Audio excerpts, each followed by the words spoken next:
Be seated.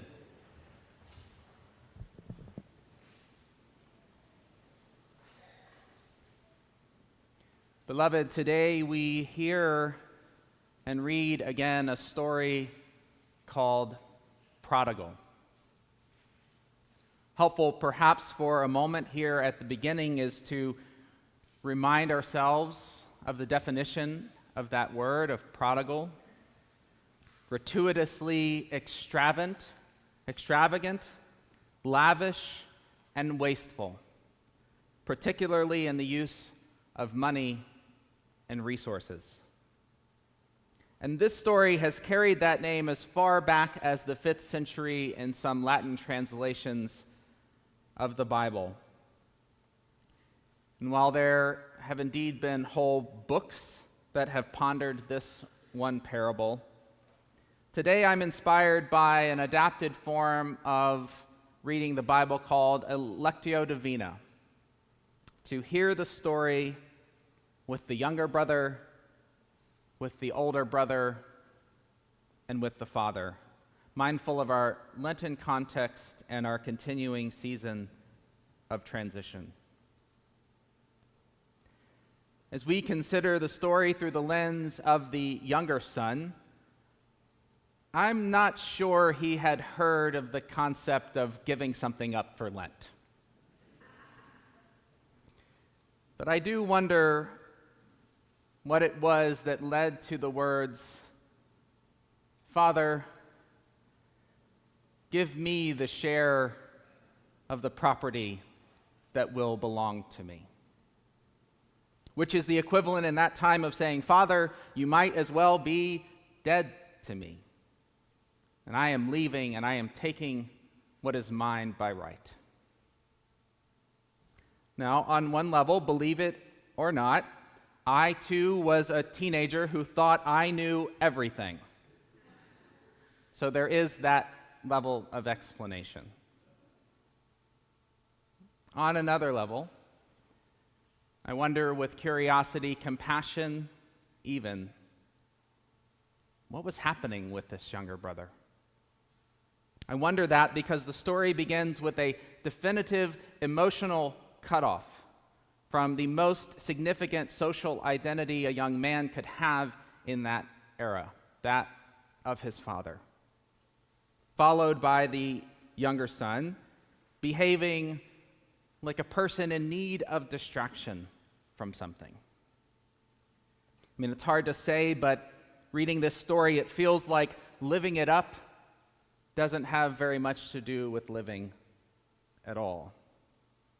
And if in our idiom we might say that the younger son let himself go, we read just a few verses later, as he is knee-deep in a pigsty, we hear Jesus say, "But when he came to himself." Honestly, I must say that I am just glad that he did come to himself.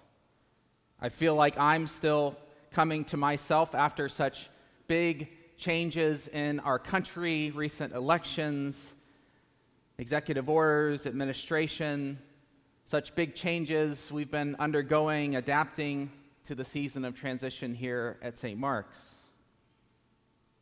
We come to ourselves in the wilderness, the wisdom of Exodus would have us know. But how many untold stories are there of people who've needed distraction? Those who've lost control, who've been emotionally cut off, who don't come to themselves, or who never get the chance to. Our politics has again revealed more need for communities of solidarity with those who are most vulnerable. Coming to myself, though, isn't just a return to who I used to be or getting back on track to who I thought I might be. Notice the younger son accepts and includes the consequences of his earlier decisions. Treat me like one of your hired hands. He figured out that his prodigal habits were consuming not only things external, but they were beginning to consume himself. And so, beloved, in this Lent, when we all might rather be distracted from just about everything, perhaps a little less emotionally or libidinally driven, how might we come again to ourselves, knee-deep in whatever we find ourselves? How might we come again to ourselves, and in doing so, how do we incorporate, how do we include and accept the consequences, the reality, perhaps not only of our individual decisions, but as the prophets teach us, the collective decisions we make as a community and country. And as we do this with the younger brother, how might we commit ourselves in this continuing season of transition to put away the practices and the habits that are starving our souls and return to ourselves ready to work again for the true bread of life, especially with and alongside those vulnerable who need bread. Second reading. We sit with the older brother. Now, I must say that I myself happen to be an older brother, so for all of you siblings out there, I see you. I suspect that for many of us here in Silicon Valley, this position is the one we jump to or perhaps most readily identify with in our story. The older brother can feel like the proper conscience. Reminds us that in a world of increasing capricious subjectivity, that norms and values matter, integrity matters. And if there was already stress on preserving the family's name and legacy as the eldest son, how much more after his younger brother abandoned ship? It can be so tough to know that if something you love is going to continue after someone you love is gone, it will likely mean giving more than you think you've got. And I don't know about you, but I'm almost 2 years older than when I first came to you here at St. Mark's as the interim associate, and a short while after kind of learned that you would embark on this season of transition. Some weeks it feels like I'm 10 years older. And that immediately all of that, for all of us, followed right on from the pandemic. And yet, I can stand here and affirm what I could affirm at any moment in this season, which is that I want to be a part of a healthy parish and this community of solidarity with vibrant ministries sharing the bread of life. So how needed were those older brothers and sisters, our transition co-chairs, our wardens, the commission, many of you, and ministry leaders, right? Tried and true, probably a little burnout. Those that just hung in there with more than they knew they ever had. Thank you. Thank you, older brothers and sisters. Your valor makes any party that happens possible. And yet it doesn't mean that the older brother is any more himself than the younger brother. For there is real possibility that his grief could spiral into a prodigal resentment. Our story doesn't tell us what happens after the party. All we get is that the older brother tells his father, "This son of yours." And the father responds, "This brother of yours." And that is a typical parable, one that leaves us to decide the ending. So here's the spiritual question for us this Lent, one that the prophets always model in thinking about the folks or the tribe or the community, the families in your life, or perhaps here in church who may have deprioritized their faith, who may have shifted their political allegiances, who have otherwise become prodigal to us. Do we say to God, "These people of yours"?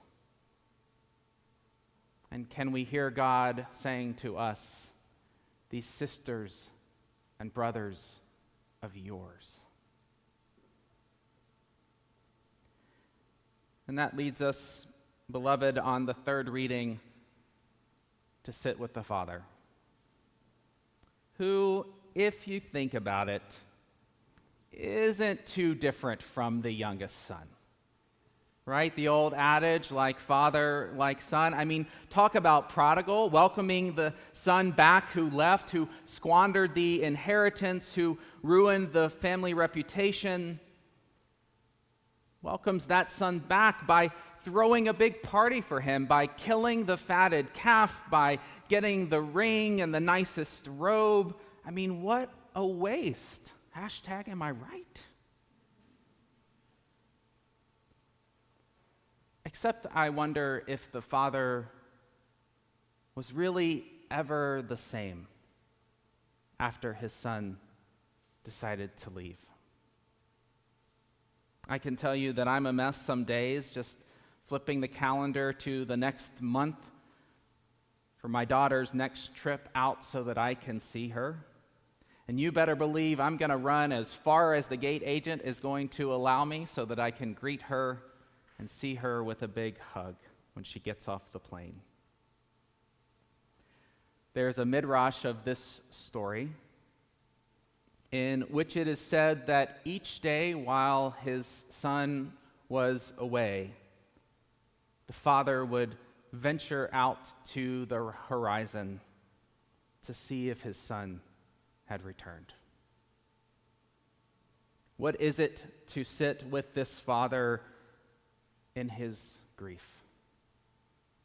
What is it to be in solidarity with those who've lost jobs or livelihoods? With those whose legal status has been taken away? With those whose rights are being taken away? To sit with those who find themselves separated from their children in a distant country. And yet, to sit also with hope. Enough hope to venture to the horizon. Enough hope to keep our legs in enough shape so that they can run to meet. And notice, beloved, that the Father comes not just out to greet the younger son, but that he also comes out to the eldest son as well. And I wonder how St. Mark's might have the prodigal love of the Father ready to greet the defining dawn. Are we ready to throw such a party? Are we at least going out to the horizon? So what if, beloved, if any time we read this story we've heard and read so many times, we read it not once, but 3 times, sitting with each one of these 3. What if we as members of the church could identify with a season of prodigal wandering, of hurt, of isolation, and distraction? What if we, as members of a church here in transition, could identify with a season of prodigal endurance, of steadfastness and faithfulness? And what if we, as members of Christ's church, could identify and come into a prodigal love that, come what may, always desires the embrace of reconciliation and always looks to the horizon with hope for resurrection? Amen.